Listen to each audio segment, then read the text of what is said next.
Hello everyone, welcome back to my channel.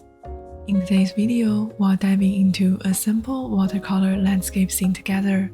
It's been years since I last used watercolor, but I decided to give it another go to spark some inspiration for my mock drawings. I will walk you through it step by step, sharing tips and mistakes I made along the way so we can learn together.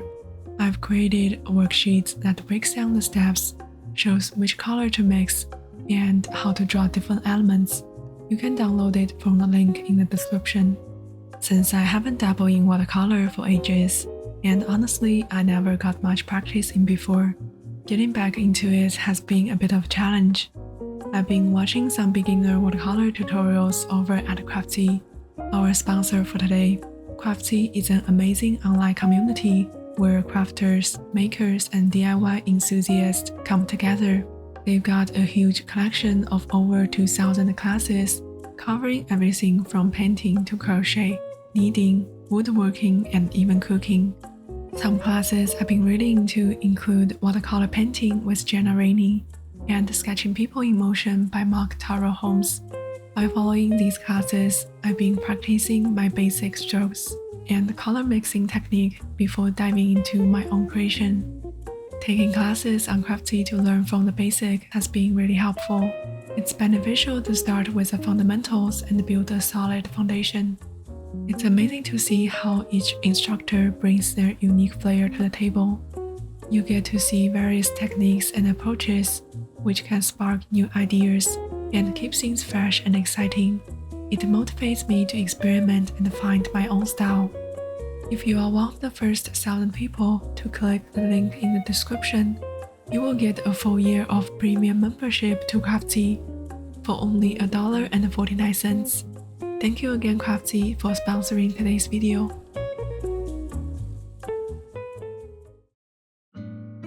I'll be using cold pressed watercolor paper today. You can find a list of all the art supplies I'm using in the description box. I've got a couple of tiles to use as a mixing palette, a small rack by my side, and some water. Alright, let's start with a pencil to sketch out a very light outline.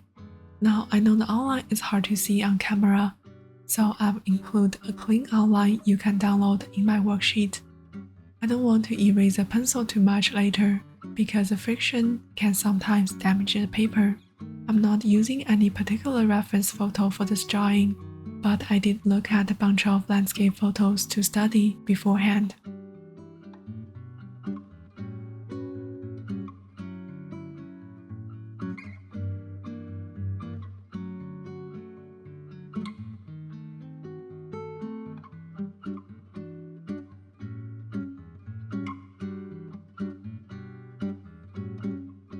Here in the foreground, I'm sketching the outline for daisy flowers. It doesn't need to be detailed, just a rough silhouette.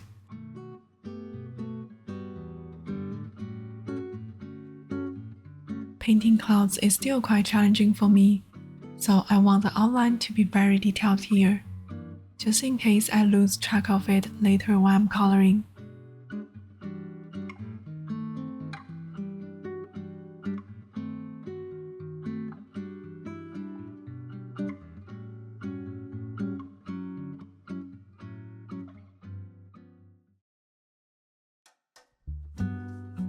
I'm going to be painting on dry paper, starting with a size 10 brush. I like to color the sky first, even though in mock drawings I usually color the sky after finishing everything else. I'm mixing a bit of yellow with some red to get that lovely warm sunlight color. If you are curious about the colors and the brands I'm using, they are all listed in the worksheet you can download and in the description as well.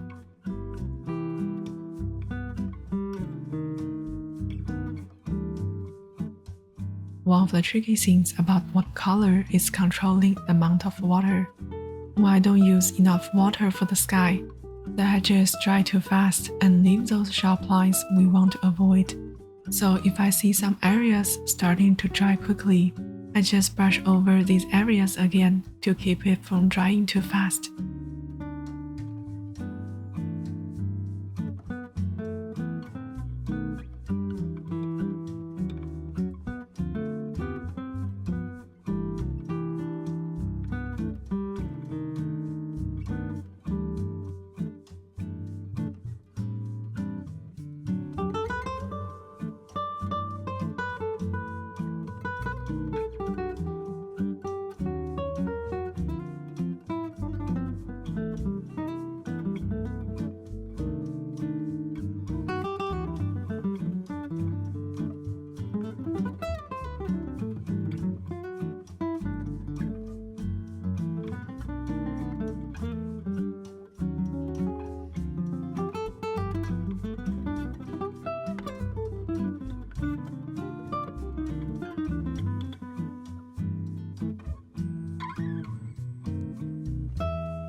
As you see here, the edge of the sky is a little too round. I should have added more irregularity to it, but that's okay, just a happy mistake. We can always learn and improve next time. Just keep painting and enjoying the process. Before the first layer dries, I like to add a bit of more color in some areas. Since the base layer is still wet, the new color will blend in smoothly. Now I get pretty nervous when painting the sky, because I want it to look as clean as possible. But remember, making mistakes is how we learn and get better. So don't be afraid of making mistakes.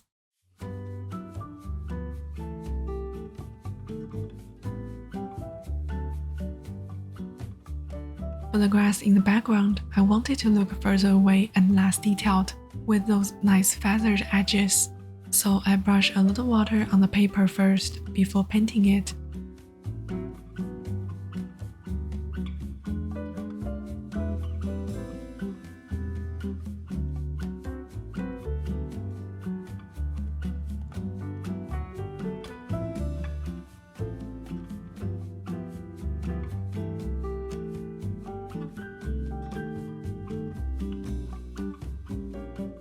It's okay to make some areas darker so the grass has a bit of depth and doesn't look too flat.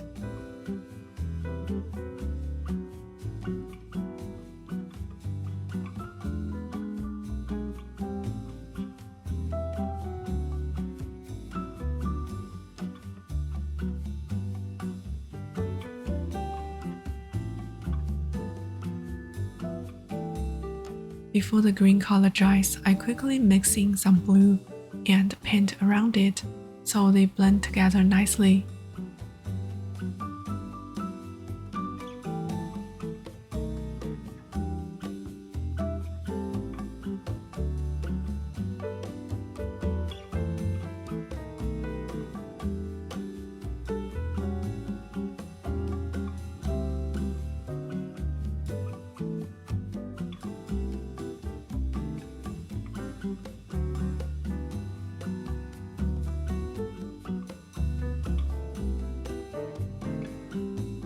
For the rest of the flower field, I will work on dry paper.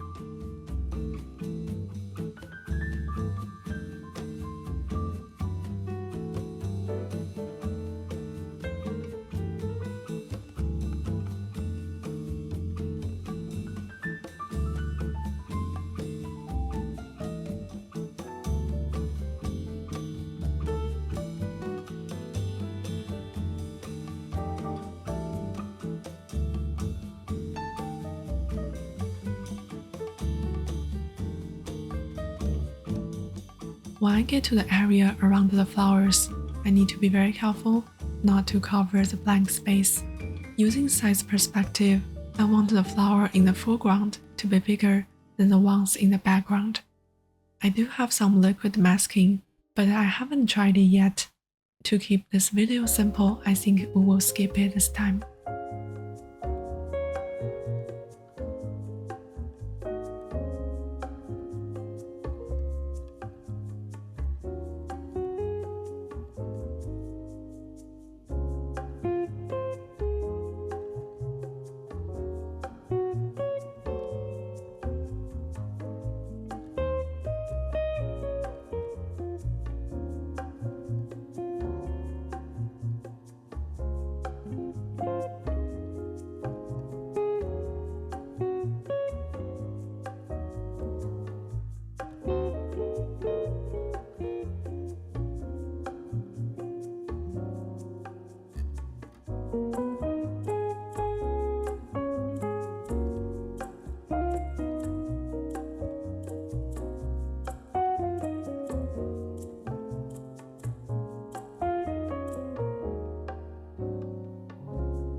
The flower shape is simple and bold, so don't worry about drawing the petals.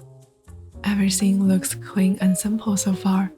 I do notice a few dried watermarks around the daisy flowers, but don't worry, we will draw some green stems around it later to cover those up.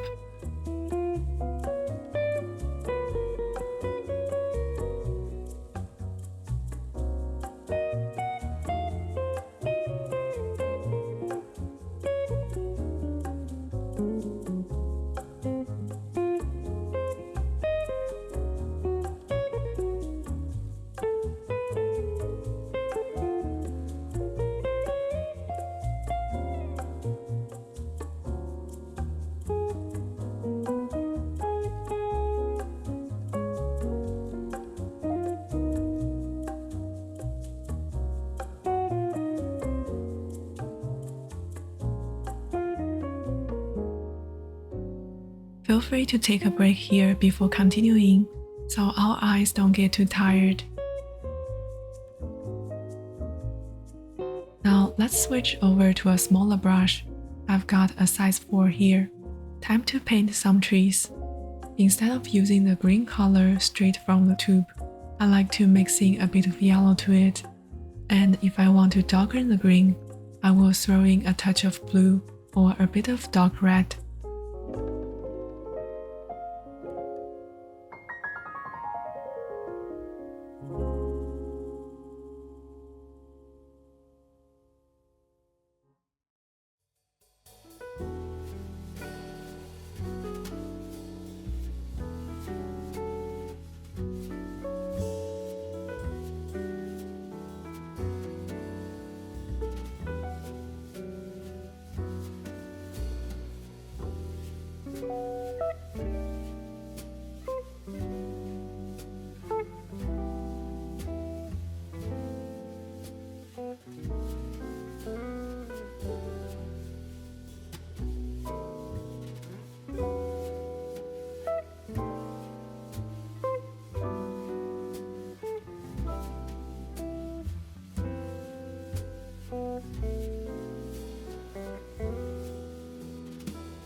Now the first layer has already dried. We can start adding textures to the blue flower field. Just use the tip of your brush to dab in those marks. But be careful not to overload your brush with too much water, or we will end up with some unwanted watermarks. So just take your time to adjust the amount of water on your brush.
Now my favorite part is drawing the center disc of the daisy. It really brings this drawing to life once we add it. I've always wanted to draw daisies with markers, but I haven't found a way I like to draw them. The entire drawing is very light and transparent, so leaving some white space to be the petals of the flowers won't seem out of place.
when I was coloring the shadow on the house. The color spread too much and made the front of the house look a little bit dirty. To fix it, I'm rubbing a little water and using a tissue to clean it.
Since the trees are in the far background, we don't need to add much shading.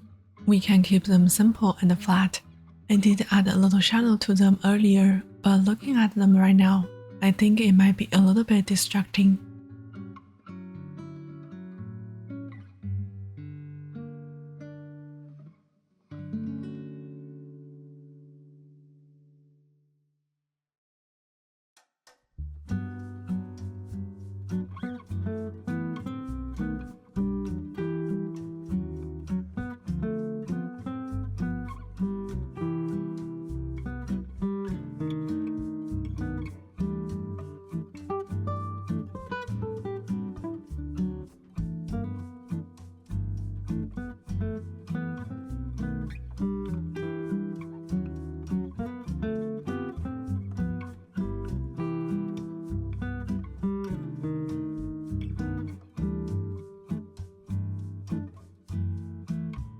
Just by mixing the previous purple and blue colors, I got a nice gray shade to add shadow to the clouds.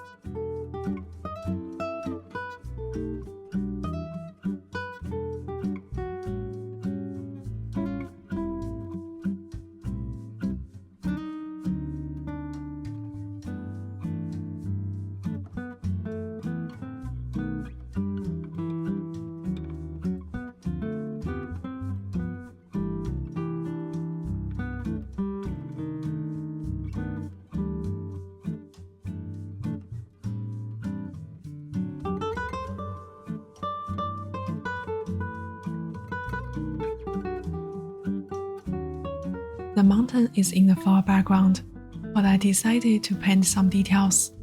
Another option would be paint it flat and layer on darker colors. Since I'm still learning watercolor, I like to experiment with different options, even if they might lead to mistakes.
The sky looks a little too light and thin.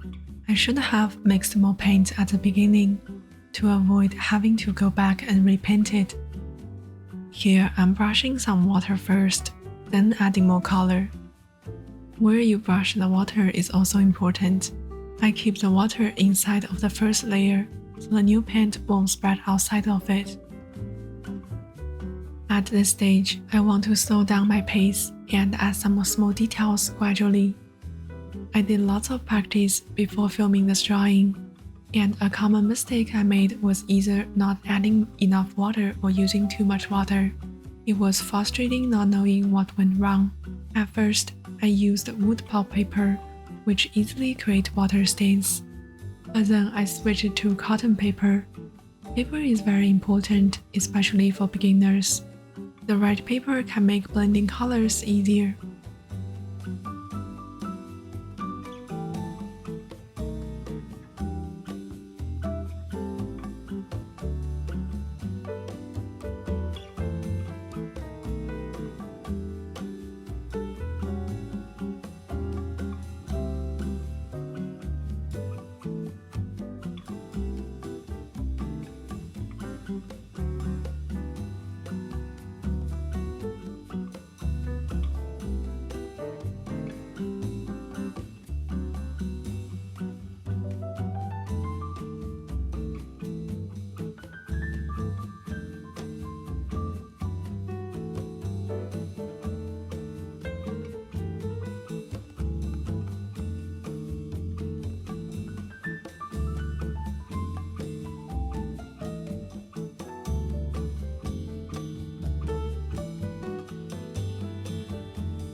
I'm very happy with how this painting turned out.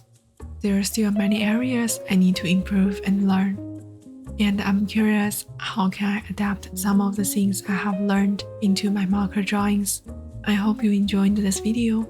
I love to hear your feedback and any tips or experience you might have with watercolor. If you want to see more watercolor content or have any questions, feel free to leave a comment. Thank you so much for watching. I will see you in the next video.